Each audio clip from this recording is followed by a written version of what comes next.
Hi everybody, welcome back to my channel. Today I'm teaming up with the very lovely SJ to talk all about Christmas traditions. I can't wait to watch SJ's video because she's going to be talking all about Swedish Christmas traditions.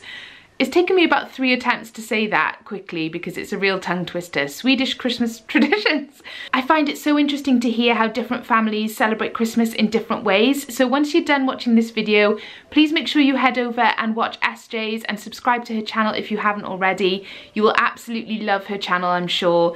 She makes the most amazing baby name videos every single Monday, which even though I'm not planning on naming any more babies, I still watch them every week and really enjoy them. She also does lots of mum life vlogs and plenty of Christmassy content at the moment too, so make sure you head over and check her out. All of her details will be in the box below and linked up here for you as well. Because SJ is talking about Swedish Christmas it's really hard to say. Because SJ is talking about Swedish Christmas traditions, I was going to talk about Welsh Christmas traditions, because I am Welsh, if you didn't realise already, but turns out there aren't that many exciting ones. I'll tell you a few before I crack on and talk about what our family Christmas traditions are. One I thought that was really lovely is the tradition of singing Christmas carols at twilight on Christmas Day. So apparently the men of the family would go to church between 3 and 6 AM on Christmas morning to sing songs, and I think that's really nice, although I wouldn't fancy getting up any earlier than my kids currently wake me up on Christmas morning. Another Welsh Christmas tradition was to take a decorated horse skull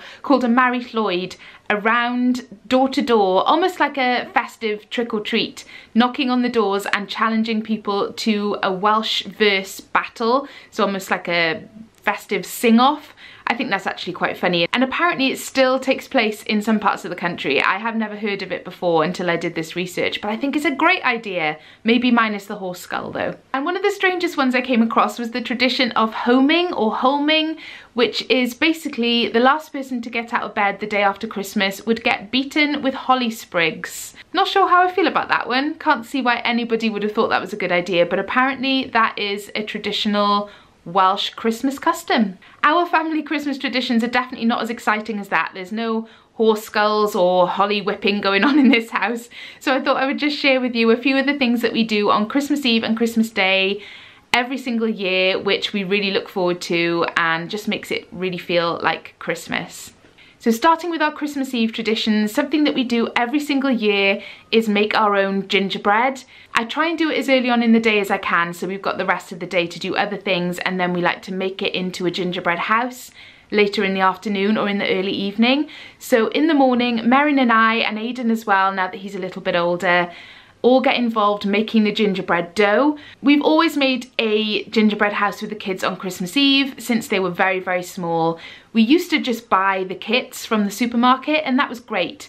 But Dan is quite picky about gingerbread. He's a big gingerbread fan, and he suggested one year that we try and make our own. We found a recipe on the BBC website. It's really easy to make if you follow this recipe, and the results are so worth the extra effort. It's such a nice way to start off our Christmas Eve, and it just wouldn't feel the same now if we didn't do it.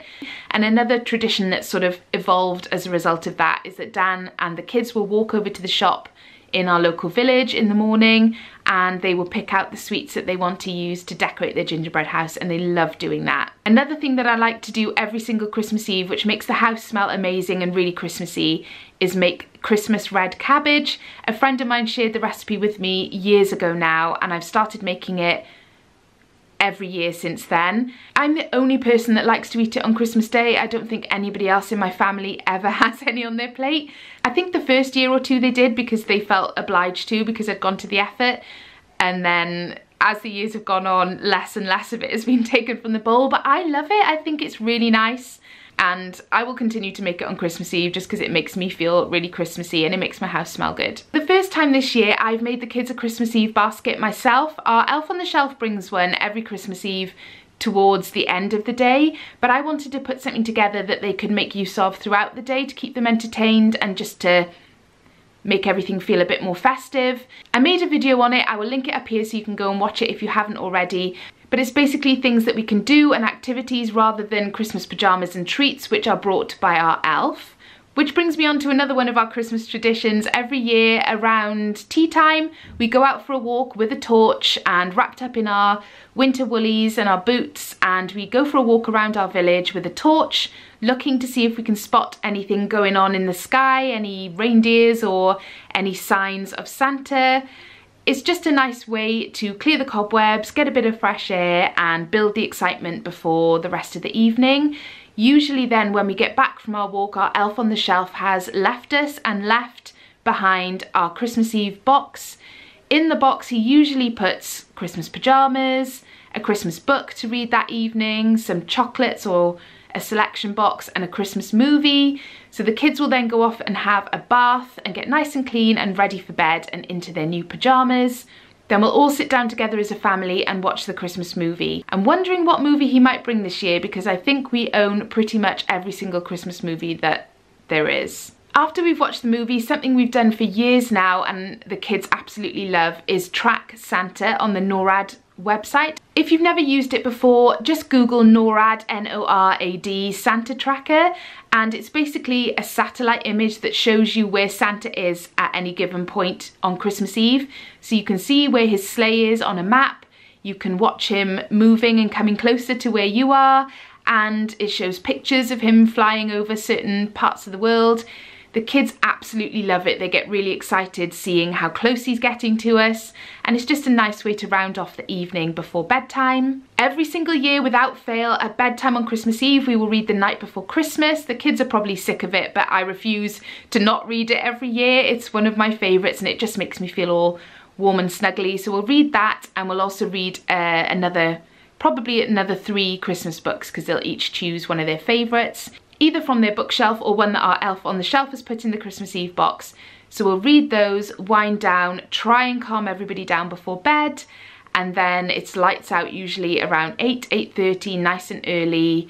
Obviously I've got older kids, so getting them to go to sleep that early on Christmas Eve is a challenge, but we try every year. Don't always succeed, but we try. Then Dan and I have our own little grown-up Christmas tradition of Cheesemas on Christmas Eve.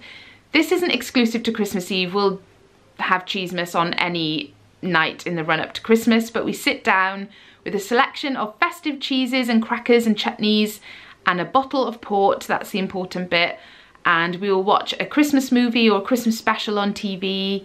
Hopefully there's nothing else to prepare ahead of the big day at that point, and we can just relax and enjoy our Christmas Eve before going to bed and praying that we don't get too early a wake-up call. Then our traditions on the big day are probably the same as everybody else's. We get up, usually the kids will get us up around 6:30. There was one horrendous year where Dylan woke up at 3 AM and I'd only just gone to bed at about 2, so he woke me up at 3. Thankfully he didn't wake anyone else up, so I could send him back to bed and told him it wasn't time to get up yet. Then he woke at 4, at 5, at 6, and I think at 6:30 I just gave in and we all got up. So I try to get them to hold off until 6:30 if we can. Then they will pile into our bed and open their stockings, which is lovely. I usually have to give Dan a bit of a nudge to get him to actually open his eyes.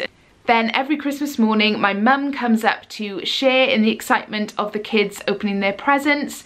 So no matter what time it is that they wake up, I will give her a ring. She'll chuck on some clothes and come over. She's usually here by the time we're going downstairs to open gifts, rather than come in sitting on our bed while they open their stockings, because that would probably be a bit weird. Once we're all downstairs and the kids have seen that Santa has been, the present wrapping begins. I'm trying to get them to slow down. I would much rather they took their time and just enjoyed unwrapping everything and just spent a little bit longer about it, because once it's over, I don't know, it's just really sad once it's all over. So last year we actually stopped the present opening halfway through, went and had a nice breakfast. We had some croissants and Bucks Fizz and things like that, and just stopped because everybody was getting hungry and Dan needed caffeine, and it was just a nice way to break everything up, and it felt like the present opening went on for that much longer because we did it that way. So we'll definitely be doing that every year from now on. Once all the presents are open, we really take our time over the rest of the morning and getting ready for Christmas lunch. We all go, myself and my family and my sister and her family, We all go to my mum's house for Christmas dinner. We eat very late as a family. We're never sitting down much before 4 o'clock to eat our dinner. So we have a really lazy day in the run up to that, and then we head over to my mum's. There's not really much else by way of traditions that we do on Christmas Day. We just all do the usual Christmas dinner around the table and chatting, and then a board game in the afternoon. And then Dan and I, when we get home and put the kids to bed on Christmas Day, we'll usually indulge in Cheesemas Take 2, this time often with a Christmas leftovers sandwich thrown in. Talking about all this has made me feel so Christmassy and so excited. It's not very long to go now. I'd love to hear what your Christmas traditions are. Please do let me know in the comments below. Do you do anything that's perhaps a little bit different that others might not do? I'd love to know. And don't forget to head over to SJ's channel to watch her video about Swedish Christmas traditions. Don't forget to give it a big thumbs up if you enjoyed it. Subscribe to my channel if you haven't already, and I'll see you tomorrow.